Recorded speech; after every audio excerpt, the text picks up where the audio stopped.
So this is a great day when the spiel, which we produce next door, Growing Media, just another way that we market our marketing ability. Yep. 15 minutes ago. Yeah. So we decided to invite one of our guests on that side of the house, Crystal Shilling, to come and be a guest on this side of the house. And she said no. And then you begged. Yeah. And then she decided to come over. I mean, because like I have the innate ability to start crying on command. You do. So You do. Yeah. And once she saw that, she was like, "What?" It's a little ridiculous. melted. Yeah. You did melt. Okay, good. We'll keep doing it. Good job. I love when men cry. Yeah. Something about it. Business 101. You're successful when men cry. Okay. No, we invited you out because you were a guest in the kitchen today, the Prairie Farms kitchen. We were talking about the Havisham house and the fact that, man, talk about a great business and a business plan where they saw the vision, they made it happen, and they're growing it. Right? Absolutely. And Crystal's been a very important part of that, obviously, because you have to have the right people in place to be successful. Definitely. Yep. Mm-hmm. So how'd you go in and negotiate that contract? You're like, you need me. Well, they came to me and said they need me. Okay. I won't Even go. better. I won't go into the details of what we've decided between ourselves. But they already knew my work ability from a previous position with them, and I think we all had the same vision. I was already currently helping with the Havisham house, which is the wedding venue side, helping just part-time with the brides, helping them pick their liquor programs. They're terrible, aren't they? Like the brides, aren't they awful? No, actually, they've been really, maybe because it's Southern Illinois, they're so nice and like apologetic. They're like, I'm sorry I'm being difficult. I'm like, no, you're not. It's fine. I expect it. It's fine. You're like, I've had a little bourbon today. Go. I'm fine. Bring your mother in. It's alcohol. Yeah, I mean, it's everyone's pretty happy until you get the bill, right? Yeah, exactly. Right, Yeah. So I was already helping with the brides on that side, and then there was this just rundown building right next door, and I think the owners and myself saw that building probably around the same time and thought the same thing. Wow. That would be just a great like saloon style. Bourbon's really hot right now, so bourbon bar, and it would complement the wedding venue because the wedding venue is gorgeous. It's already Pinterest ready. Oh, sure. There's a gorgeous way to say house. it. There's two houses actually, and then this giant pavilion they just built, beautiful stonework, everything. It's the brides are on it. The grooms are always like, well, okay, I guess, but now that we have the bourbon bar, like they're like, yeah, this is a great tour of like the wedding side, but can we stop by the bourbon bar and just have, just real quick. We'll get married. I mean, that's where we'll be changing. I don't know about you guys, but yeah. So Nick and Jerry and I saw this place and just thought the same thing. And I think even I was helping out before we even talked about what I would get paid or whatever the contract would be. I was just already excited about doing it, and they're great people. Yeah. They're just already, as a boss, they're very giving, amazing, nice people. And as friends, I feel like we have a great friendship as well. Yeah. And so I actually wasn't expecting anything as an employee to work there. I just thought it was great. The town needed it. Right. It was just it would be stupid not to do something with that building. And it was a big project. They've been doing construction on the building for almost a year before. And we opened, we're not even in full capacity yet. They opened as early as they could, but. But, again, our revenue stream, you got a couple of places to stay up above, right? 2 suites, yeah. Really cool beautiful. clawfoot tub and such. And that's, I really encourage everyone, business owners, we talk about it all the time. If you see an opportunity, seize it, because we don't want our downtowns. We don't want those main streets to be like that ghost town, in particular when there's an opportunity, because we joke sometimes and say, build it, they will come. It's already there. Refurbish it, and they'll remember it, and they'll want to make that round, you know? Mm-hmm. Yeah, and I think we're actually seeing a lot of that now in Southern Illinois. Whenever we interviewed Dina Kabat, do you know who that is? She's up in Cesar. Yeah, she's further north. A big bar in Cesar. She came out of Las Vegas and like kind of brought that to Cesar, which is really, really cool. The event planning, yeah.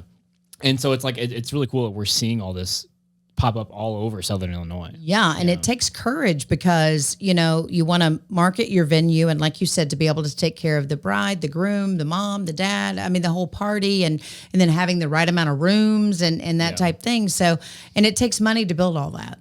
right? It takes a lot. It would have been cheaper to tear the building down and rebuild it than to reconstruct it the way that they did. Yeah. Really? So yes, definitely takes a lot of money. Wow. Wow. Okay. And that's even with him having a bit of a construction background, right? Yes. They just had to recorrect foundation issues. I mean, when we walked in there, that building was built in 1888. What was it? Like It was originally a mill. a mill. So okay. the gentleman that built it was a traveling miller. So he Okay. would go to a small town, build a mill, get it running, and then sell it for like a lot of money. And then move on to the next You remember one. we had him on MarketAbilities like AD or no, I'm kidding. Yeah, we haven't been on the air that long. All right, go ahead. So he picked a great location. The train runs right through that area. Awesome. They have all the orchards. So they built this mill. And then a little later, the next guy added a basket factory, which sounds weird. And I know it sounds weird. But what they were doing was there was also behind that building a natural spring. So they would make ice. So they'd make ice and baskets, and people from all over in the orchard would come and load it up with sawdust and ice and stuff, all their produce, and then pop it right on the train right there. What they needed. Wow. That's Yeah, it. so it was like a super high tech for the 1800s. Gosh, that's so. I mean, and it's so cool. And there it sits, you know. And you, like you said, you look at it, and it's a really cool building. And hopefully, we'll be able to bring up a shot of it. Yeah. And you can see potential, but it's like, what do I do with it? I can only imagine that conversation is like, it's a bourbon bar. That's what we're gonna do. That's it. Mm-hmm. I think that it started. Yeah, that was the original. There was nothing. We didn't discuss anything else. Like that was. You really wanted to take care of the grooms, maybe. I mean, Yeah, you wanted to do that. Yep. Okay, I appreciate that, and you know, it's kind of it's one of those things that you don't want to call it a trend, but it's most certainly caught on. Like in a lot of big cities, you can walk downtown Main Street and you see it. It's like, that is gorgeous. What is it? And you walk closer and you're like, a bourbon tasting, or what is like a real thing. Right. I mean, people are really into that. They now. are, but not everyone's doing it right. Okay. I feel like like a lot of people see it as a trend and Okay. maybe kind of go in halfway. And so they have a couple bourbons, but they're like, we are all in, all the way in.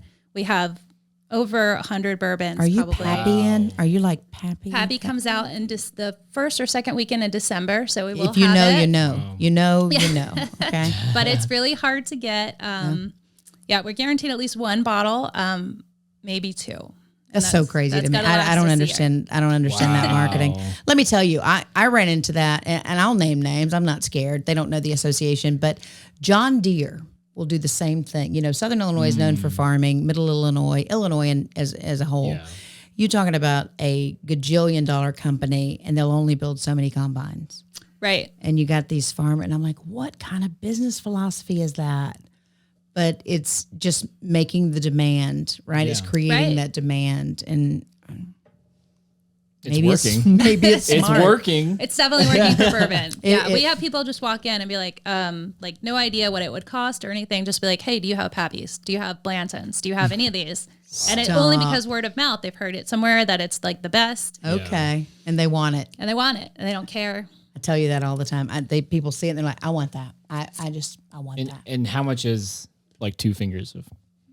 Well, for Pappies, Pappies. it would be one finger probably. Okay, 1 finger. What is that? Wait a haven't- second. I don't know what that Well, we go by terminology was. ounces, honestly. so like how much you fill up the glass is about that much. Okay. That's for like at home bartending. Yeah. Okay. Because it depends how wide Okay, so, your glass so is. this is that is true. Yeah, it is very different. That's if you yeah. know your glass and you're like, Right. oh, I drink 1 finger or 2 fingers, but we do by ounces. So we Okay. do probably a 1 ounce pour. I think we haven't even discussed what it's going to Oh be. gosh. I would guess in the $100 range. Oh my God. And you better make For sure 1 it's a ounce. full ounce. I mean, you better. I mean, I would be watching that sucker and go, a little more. I'm going to feel bad if someone's like, can you make me a Pappy's like old fashioned or a Pappy's cocktail? Because then it doesn't even matter, really. Yeah. Can you just say no? It's like, No, I'm not, if you're going to pay $100, I'll make it. But yeah.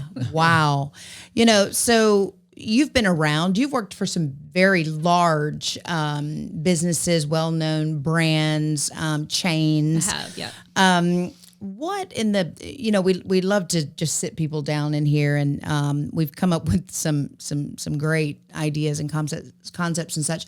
What have you seen over your time in your field that was just genius in your opinion, as far as a business, you knew they got it right, or you're like, okay, this is smart. I want to remember this if I ever, kind of thing. Yeah. So, am I allowed to drop names? Drop it, boo. Drop it. So, it's a weird collection of places that I've worked over the past 20 years as bartending. First, I started at Planet Hollywood, which is in downtown Disney. It's one of the most busiest restaurants. It's 3 stories. Crazy. People ordering everything frozen. It's like, what the hell? And what they do great, besides high volume, is suggestive selling and talking about how you speak to customers and line of sight. So kind of 3 things that's really big on Disney property. Okay. One is, so for suggestive selling, you would say, someone milkshakes or whatever, a cocktail. You'd be like, oh yeah, it's a $9 cocktail. Do you want to double your cocktail in a souvenir glass for another $10? Oh yeah. See? Yep. And they're like, yeah, $20. So I get 2 drinks and a $10 glass. So you're saving like $10. But so one of those things. So your sales are just. And you got to pocket the other half, right? I wish. Don't tell anybody about that part. Okay. So suggestive selling is really, and just leading people into what you think that they would want. That's big. Yep. That's big because they've already identified, whether it's food, whether it's drinks, whether it's whatever, they've already expressed interest. So how can we give you more where you feel like it's a good deal? Yeah. They need you to just tell them it's good. Yeah. I think once you walk through the door, they're already kind of like, oh, I'm interested in something different, right? Yeah. Right. Yeah. Exactly. Wow. Yeah. So the other thing is, I say line of sight, but it's just the experience of when you walk in. Yeah. Everything looks like a whole nother world. Mm-hmm. So you walk into anywhere on Disney and you're just magically transformed to like a. I love how you place. plug that word in there, magic. I really love that. The magic. That's the Disney coming out. Yeah. Yep. But you don't see trash on the ground. No. You don't see weird things on the bar that don't belong. Just everything is perfect. I am so glad that you brought that up because as a business owner, gosh, I'm glad you brought that up. I've started practicing of late where when I go into another business and I see something on the floor in the bathroom or I see something on the cabinet, I dispose of it because I would want somebody to do that for me in my business.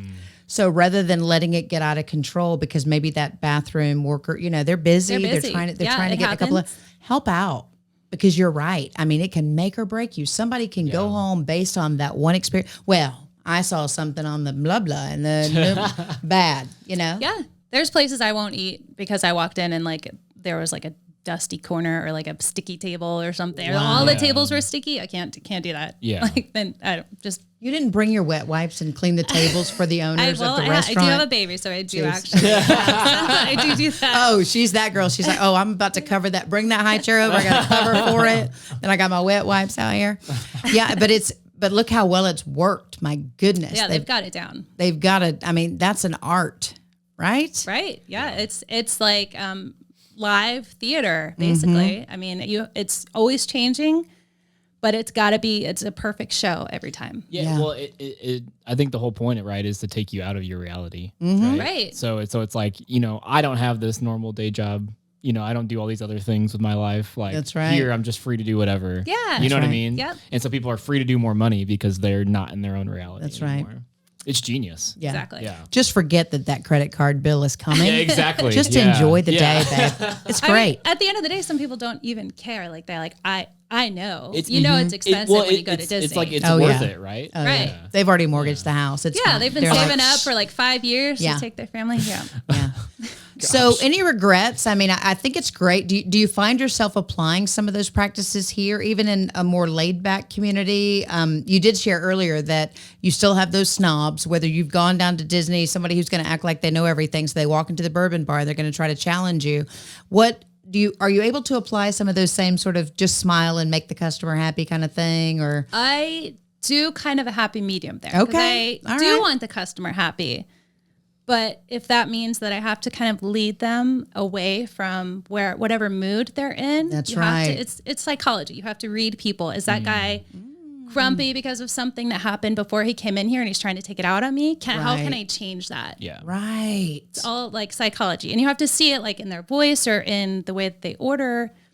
What do they need from me? Do they want me to come and chit chat with them? Do they want to be left alone? Do they want to tell me their knowledge and like makes them feel better. Like you just have to read people and what do they need? Why did they come there? Are they there for a good time? Who are you? That's a whole other. We're gonna have her back on the episode. It's like Confessions of a Mixologist on the next. It's so many things. It's so many jobs. That's so smart, though. You're right, Because it's a big deal. Yeah, I mean, we talked about this on the show a couple of weeks back. It's like just be kind because you don't know what they're dealing with. Maybe they just got some really bad news, or maybe you know what I mean. And they came in there in hopes that maybe you would turn their mood around. And that goes for whether it's a bourbon bar or retail or any kind of service. So most certainly remember that. Would you ever want your kids to grow up and be a mixologist and bartender?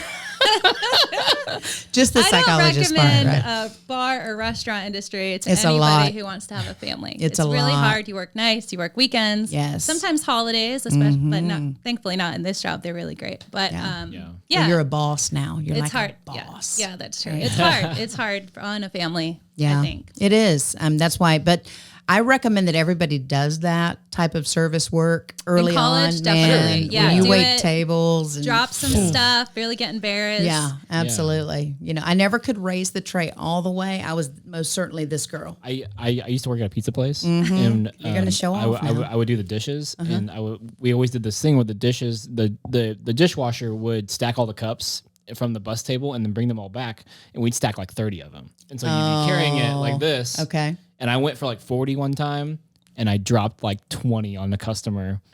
And I felt so bad because it was like, they were showing out. They weren't clean yet. So it was like, Okay, I might be able to it was meet really that. bad. My first day out of training at Planet Hollywood. So they have these, they're called banquettes. So you can fit like 8 people in like a circle booth, right? So, but like the people in the middle can't get out. Right. So like There they are. everyone's smushed in there, right? You're stuck. It's 8 people. They all order water. And the rule there was if one person orders water, everybody has to get water. So now it's my first day, first table, carrying out a tray of 8 big glasses of water. And I go to put the first one down for the first person, and the whole tray just tips over onto the table. And of course, people are trying to like climb out. Like the water just shoots over everybody sitting at this table. So that was, you have to, That was you not really magical. have to be humble. I That- think. I'm Yeah. glad it was water. Yeah. It was water. Thankfully. Yeah. Yes. Goodness But gracious. yeah, it's a lot of lessons, a lot of crying in the back, and just anyone who works in exactly. restaurants, you know. But people, I mean, they really can be mean, but the thing that I think I learned that I'm glad and I wanted to pass on to my kid and other kids that I've taken out to dinners for 2 decades is they don't make minimum. They don't make their little, $10, $15, $20 an hour, whatever it is. I mean, they're depending on those tips. Right. And don't go in with your college buddies and sit down and order a meal and leave like $1 or $2. That's not okay. Right. And sometimes they still have to tip out on those sales. So if you tip nothing, they have to pay for the privilege of serving you. What? Like to pay the busser. Oh, yeah. Or whoever, I knew whoever that. You have to I tip knew- out at I the end of remember the that. day, right? I didn't I even think remember about that. that. Yeah. Okay. Yeah, I remember that. I never worked in a high class restaurant. Right, just the pizza enough joint. for that. Just the Yeah. pizza When you place? drop the coin, Yeah. when you drop the cups, it was over for you. Yeah, right? I was, and then after like dishwashing for 2 years, I was only delivery driver, so I had it the easiest job ever. Oh gosh, Yeah. do you have any of those seedy like you get to the door and Oh. you're like the ladies I there and can't- said hello? No, I'm I glad can't tell you're you here." how many weird deliveries I had. Weird. That's another show. All right, remember that. That's another show. Weird of deliveries. MarketAbilities. Yes. So obviously, we discussed the Havisham house and what you guys have done. What's the next? Everybody's like, "Where are you going to be in 5 years? What are you going to do? What's your vision for the place? What do you guys want to do?" We have so many plans. Besides finishing building out the building, we're going to build downstairs. What are you going to do there? Downstairs will be just another area that like a bride and groom could rent out, but we'll have another bar, Okay. more seating. Okay. We're going to build 2 patios on 2 sides of the building. And then under the back patio, we'll have a cigar lounge. Nice. And it'll be- Music, entertainment, that type thing. Well, Bring that in. Maybe. Okay. We don't want to interrupt any of the weddings that are happening on a Saturday. Oh, so to have right. music outside, like on a Okay. Saturday, that wouldn't really work. That makes sense. that's Yeah, true. makes sense. So we've got that. And then we're, the hope is that eventually we would distill our own bourbon and just sell locally. That's We wouldn't, cool. we wouldn't do mass distribution, but just something small and local, and hopefully offer, if like the bride and groom or someone wants to book a distilling party, or come out and make their own blend. We could. What would that cool. look like? Wait, That'd be what so do you do? cool. What would that look like? That's intriguing. Yeah. Well, right? so we hope to. In the beginning, we'll probably have to purchase and age our own Okay. before we distill. But once we can, we hope to store the barrels and then have a couple of different barrels with maybe different mash bills, or that's different grains that they use. Okay. Or different chars on the inside of the barrel. Or throwing in different kinds of barrels if we want to finish. So different finishes, different barrels. So we let the groomsmen maybe come in and they can blend all of the different ones together and make one that they like. And then we can bottle it for them. That's cool. That is so cool. And they can take it That's home an as a experience. souvenir or gifts or Yeah. whatever. It's an experience. That's awesome. And before you know it, like the George Strait to the World will have a barrel delivered like every. I couldn't believe that. I toured someplace. I don't know if it was the Jack Daniel or whatever he likes, and they have a barrel that goes to him. That they deliver it. Well, you can do that. That's cool. Yeah, You can get a barrel pick. That's like crazy. you can go down, and we've talked about that too. You can go to several distilleries. They'll let you taste barrels, and it's called a barrel pick. So you buy the barrel. How long does it bottle last? it for you. Like, do you just drink on that forever, or you need Well, every if you're a month, or- business, you could sell it. Okay. I don't know if I guess it depends how much you drink. If you just have one in your basement, Yeah. I don't know. That's a lot. You better have some friends over. Yeah, I was gonna say it depends on how many friends you have. Over. Right. Right. And I think, is it Chris Stapleton doesn't drink? And I think somebody as a gift wanted to drop one off one time on his front porch. And there he is. There's the barrel. Well, it's, I don't know it's that just anybody's it's gonna just consume. decorative now. Yeah. I'm sure he has guests who drink. He probably has a lot of guests. Yeah. All right. Well, we've kind of run a little long, right? No, Do we need a summation? Like, give us that, this is your chance. Like, mother of 3. Mother of 3. Okay. Wife. Yes. Now entrepreneur, like business mogul, advisor, bourbon maker. What kind of, how do you plan your day? What's your commitment statement? What would you say to those entrepreneurs and those people looking for opportunities out there to encourage them? I would say, well, for me, my family is still the most important. So my morning is getting the kids ready for school, just like everybody else. Begging the husband to watch the kids so I can do extra things at work, stuff like that. So we just kind of pass the kids back and forth. And then I would say, like, there's probably a lot of opportunities that maybe don't make sense. Like, there's many bartending jobs that probably at the time looked like they were going nowhere.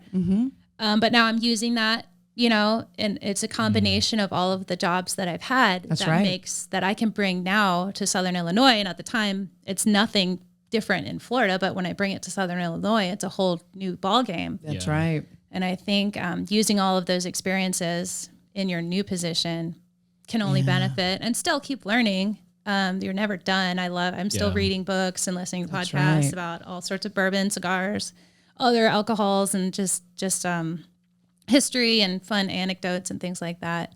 Very cool. Yeah. So no matter how mundane you think your task is on any given day, just know that you would probably maybe down the road put it to use. So just do the best you can do. Learning efficiency, learning time management, for bartending, muscle memory.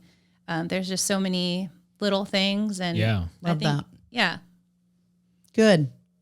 I feel like I got something. Yeah, that was the spot about reading people. And Oh, that was big. It's That was gold. in That's psychology. gold. The best bartender. It's gold. And my gosh, are they good at it in Florida, man? I don't think I've ever spent so much money. It's like, my tab is what? We were having so much fun, and they're like, I know, and you were buying like anyway. But thanks so much for taking time to sit down with us, and you guys be sure to watch the spiel because we have them on. I mean, in action and the whole shaking and smiling thing. I give away and some of my recipes. you do. Yeah. Some really good ones. I love that. Okay. All right. Well, you want to give them instructions of where to go, how to follow us, that kind of thing? Yeah. Well, where can they find you guys? Yeah. So we have havishamhouse.com is our website. Yeah. And then we've also Havisham House and Havisham Bourbon Brew and Spirits both have Facebook and Instagram. Yes. Sweet. Nice. And if you guys stumbled upon this episode, thank you. Thanks. If you guys want to follow us, we are MGM MarketAbilities on all podcast platforms, and we are MarketAbilities podcast on Instagram and Facebook. Please follow us, like, subscribe, all the little bells and everything. Please. Yes, it'd be great. All right. We appreciate you. Yeah. Thank you. Thank you. Thanks. All right. Bye. Peace out. Bye-bye.